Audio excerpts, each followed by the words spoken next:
Vyomara iki kwigisha urukundo rw'Imana utagira impuhwe kandi ntugirire impuhwe abicwa ndetse n'abatotezwa bazira ubusa? Iyo ngabire y'Uburundi yakuranye umubabaro abiwe batari bake bishwe mu mwaka w'1972. Mu myaka ya za 90 ari mu bashinze umuhari uharanira agateka ka muntu. Intwaro y'ico gihe yamwagiriza gushigikira abaroberi. Ivy'igihugu biyangaye yabaye mu bahuza bumvikanisha abanyepolitiki. Bamwe mu baroberi bamuhaye iminsi 30 ngo abe yavuye ku butaka bw'Uburundi natahava yicwe. Atari gutyo yicwe. Mu nyuma yahagaze rugabo aremanga ko umukuru w'igihugu yakwije ibiringo vyiwe adashobora kwiha ico atarekuriwe. Inyigisho yiwe yahindutse icivugo c'abagwanira ibwirizwa shingiro n'amasezerano ya Arusha. Iranzwe yarateye ubwoba ariko ntiyigeze areka kuvugira abanyagihugu batari bake. Simoni Ntamwana n'umuhungu wa Joseph Ntamwana na Tereziya Budubi. Yavutse kuwa 3 Ruheshi umwaka w'1946 i Mukenke muri komine Bwambarangwe mu ntara ya Kirundo. N'umwana agira 5 mu muryango w'abana 11, harimwo 5 bapfuye bakiri bato. Simoni Ntamwana yize amashuri mato i Mukenke n'i Kanyinya kuva mu mwaka w'1953 gushika mu mwaka w'1959, ayisumbuye nayo kw'iseminari ntoya y'Imureke mu mwaka w'1959 gushika mu mwaka w'1963, no kw'iseminari y'Iburasira mu mwaka w'1963 gushika mu mwaka w'1966. Inyuma y'umwaka w'ivyigwa vya filozofi kw'iseminari nkuru y'i Bujumbura mu mwaka w'1966 gushika mu mwaka w'1967, Simoni Ntamwana yagiye kubandaniriza muri kaminuza bita University Abnia de Roma mu Butaliyano. Aronkera urupapuro rw'umutsindo rwa Dogtora muri filozofi, aronka n'urundi rwa Bachelor Degree muri Theology, n'urundi rw'ishuri ryigisha ibijanye n'abatemera Imana n'ico vyoba bivako. Simoni Ntamwana yagiye mu bapadiri kuwa 24 Ntwarante umwaka w'1974 i Roma mu Butaliyano. Simoni Ntamwana asanzwe avuga neza indimi zitandatu: Ikirundi, Igiswahili, Igifaransa, Ikidagi, Igitaliyani n'Ikigereki. Arumva kandi Ikispanyolo n'Igiportugese. Kuva mu mwaka w'1976 gushika mu mwaka w'1979, Padiri Simoni Ntamwana yarongoye seminari ntoya y'i Muyinga Rusengo. Kuva mu mwaka w'1977 yarajejwe amabanga menshi muri diocese ya Muyinga. Mu mwaka w'1979 Simoni Ntamwana yagenwe kuba padiri mukuru wa paruwasi ya Gitaramuka. Kuwa 14 Munyonyo 1988 Simoni Ntamwana yagenwe na Papa Yohani Pawulo wa kabiri kurongora diocese ya Bujumbura. Abaye wa kabiri muri ayo mabanga inyuma ya Musenyeri Mikaeli. Ntuyahaga. Musenyeri Simoni Ntamwana yatiwe mw'ibanga ry'umwepiskopi kuwa 5 Ruhuma umwaka w'1989. Yarongoye diocese ya Bujumbura kuva mu mwaka w'1989 gushika mu mwaka w'1996. Inyuma y'igandagurwa rya Musenyeri mukuru Yohakimu muri Nyakanga 1996, Simoni Ntamwana yaragenwe kuba Musenyeri mukuru archidiyoseze ya Gitega kuwa 8 Ruhuma umwaka w'1997. Araheza yimikwa kuwa 22 Ntwarante umwaka w'1997.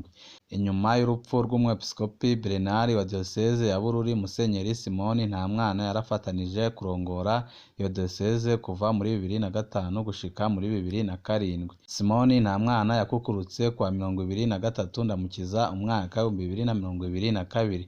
Musenyeri mukuru Simoni Ntamwana yarakukurutse ku myaka 76 y'amavuko, maze asubirirwa na Musenyeri mukuru Bonaventure Nahimana.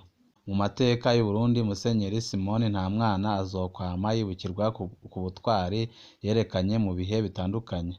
maze akaba udatinya kudoma urutoki ku karenganyo, ahandi akaba ijwi ry'amahoro n'ubutungane.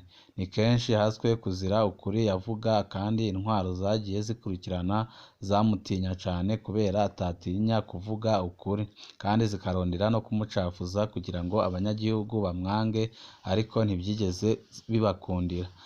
Musenyeri Simoni Ntamwana yatanguye kuvugwa cane mu ntango ya za 90, aho yandika ubutumwa bufatwa nk'igitabo, aho yavuga ijambo ryibutsa intumwa y'Imana Musa ari imbere ya Farawo mu Misiri canke Egiputa, asaba ko Abanyisiraheli babarekura bagasubira iwabo. Ni ijambo ryo gusaba umwidegemvyo w'abanyagihugu. Ubwo butumwa bufatwa nk'ijwi ryasaba kubaha agateka ka muntu mu Burundi, ubutungane na demokarasi inyuma y'imyaka hafi 25 y'intwaro y'igisirikare. Mu mwaka w'1972 Simoni Ntamwana yarabuze abantu benshi cane mu muryango wiwe. Ubutumwa bwiwe mu mwaka w'1990 bwafashwe n'ubutegetsi bw'ico gihe nk'ubwo kugumura abahutu, na rirya hari hatanguye kuvugwa ibitero vya Perepehutu. Mu nyuma mu gihugu hose hakwiragizwa ibihuha ko Musenyeri Simoni Ntamwana akorana na Perepehutu kuko ari we ayigurira ibigwanisho n'ibindi vyinshi bavugaga muri ico gihe. Mu mwaka w'1991 Musenyeri Simoni Ntamwana na Musenyeri Berenari babaye mu batanguje Ligue Iteka, umuhari wa mbere uharanira agateka ka muntu mu Burundi. Inyuma y'igandagurwa rya Perezida Ndadaye mu mwaka w'1993, Musenyeri Simoni Ntamwana na Musenyeri Berenari barahagarikiye ibiganiro hagati y'abanyapolitike kugira ngo bishoboke ko haboneka inzego zirongora igihugu. Ibiganiro byinshi vyagiye birakurikirana, abo basenyeri babigizemwo uruhara rukomeye cane. Muri Kigarama 2003, inyuma y'igandagurwa rya Musenyeri Michel, intumwa ya Papa mu Burundi, umuhari Parepehutu Feneri waragabishije Musenyeri Simoni Ntamwana ko atabaye yavuye mu Burundi mu minsi 30 azoca yicwa. Ico gihe Simoni Ntamwana yahorwa ko yari yagirije umuhari ko ari wo wishe intumwa ya Papa. Iyo ntumwa ya Papa yarasiwe mu Minago. Pasitoro Habimana yavugira uwo muhari yavuze ko Feneri itanka Kiliziya Katolike ariko ko iterekwa umusenyeri. Ibyo ntibyamubujije ko Musenyeri Ntamwana abandanya imirimo yiwe, ntago yigeze ahunga igihugu kuko yabandanije kuvugira impahazwa zari ziri ngaha mu gihugu c'u Burundi. Musenyeri Simoni Ntamwana yasubiriye kuvugwa cane muri Kigarama 2014, aho yahura n'urwaruka rwa Paruwasi Murayi muri komine Giheta, akaca agira ico avuze ku mpari zari ziri mu gihugu zijanye n'ikiringo ca gatatu ca Perezida Nkurunziza. Ico gihe Musenyeri mukuru Simoni Ntamwana yagize ati ko umutware yahora atwara ashobora kurangiza ikiringo ciwe, birumvikana twamutoreye gutwara imyaka 5. Iyo myaka 5 iheze handitse yuko ashobora gutwara iyindi myaka 5.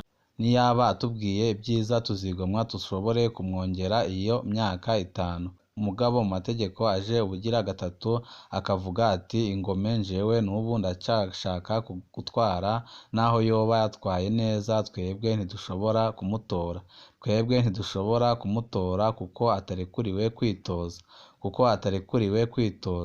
Murumva rero rwaruka rwacu bavyeyi mbona mwaruherekeje ko nabo bitoza ntibafise uburenganzira bwo kwitoza ku ngufu, canke bakitoza kuko batuguze, baduhaye impera kuko batwemereye ibi n'ibi canke biriya. Ntibafise ubwo burenganzira. Erega uko niko batugira abaja. Nta muntu n'umwe arekuriwe kugira umuja mugenzi we, nta n'umwe. Iri jambo ryaragize uruhara rukomeye mu byakurikiye. Musenyeri mukuru Simoni Ntamwana amaze kwerekana aho ahagaze, byuguruye amaso abarundi bo mu moko yose. Ibyo kwanka ihonyangwa ry'ibwirizwa shingiro ntibyari bishobora kwitirirwa ubwoko kanaka. Musenyeri Ntamwana yaratewe ubwoba inyuma yayo majambo kugira yisubireko. Umuhisi Generali Adolphe Nshimirimana arishikira Igitega kubimusaba, ariko ntaco byahinduye kuko inama y'abasenyeri Katolika nayo yahavuye yerekana ko idashigikiye ikiringo ca gatatu c'umuhisi Petero Nkurunziza. Iryo jambo niryo ryabyaye icivugo Sindi umuja karanga abiyamiriza ikiringo ca gatatu ca Petero Nkurunziza. Naho yagumye aterwa ubwoba ntivyamubujije ko Musenyeri Mukuru Simoni Ntamwana yabandanije kwiyamiriza ubwicanyi n'akarenganyo vyagumye vyibonekeza mu butegetsi. Mu masengesho yagiye atunganywa na CNDD-FDD yose, Musenyeri Simoni Ntamwana yariyamirije vyo kunyuruza abantu bibandanya gukorwa n'ubutegetsi bwa Evariste Ndayishimiye. Murumva ivyo Musenyeri yakoze ngaha mu gihugu c'u Burundi, ariyo mpamvu abarundi batari bake bamwipfuriza gukukuruka mu mahoro, kandi ko iteka yagiye aharanira n'ubu ngubu yagumya akariharanira kugira ngo abarundi batari bake bazabone umwidegemvyo, dore ko muri ino minsi igihugu c'u Burundi kigaragara ko gifise ibibazo bikomeye cane. Ni ngaha duce dusozerera amakuru twari twabateguriye, ndabibutsa wowe utaravyonda kuri sabone ko wavyondaho kugira ngo uko dushijeho inkuru n'ibiganiro bene nk'ibi ujye uba uwa mbere mu gushikirwa navyo.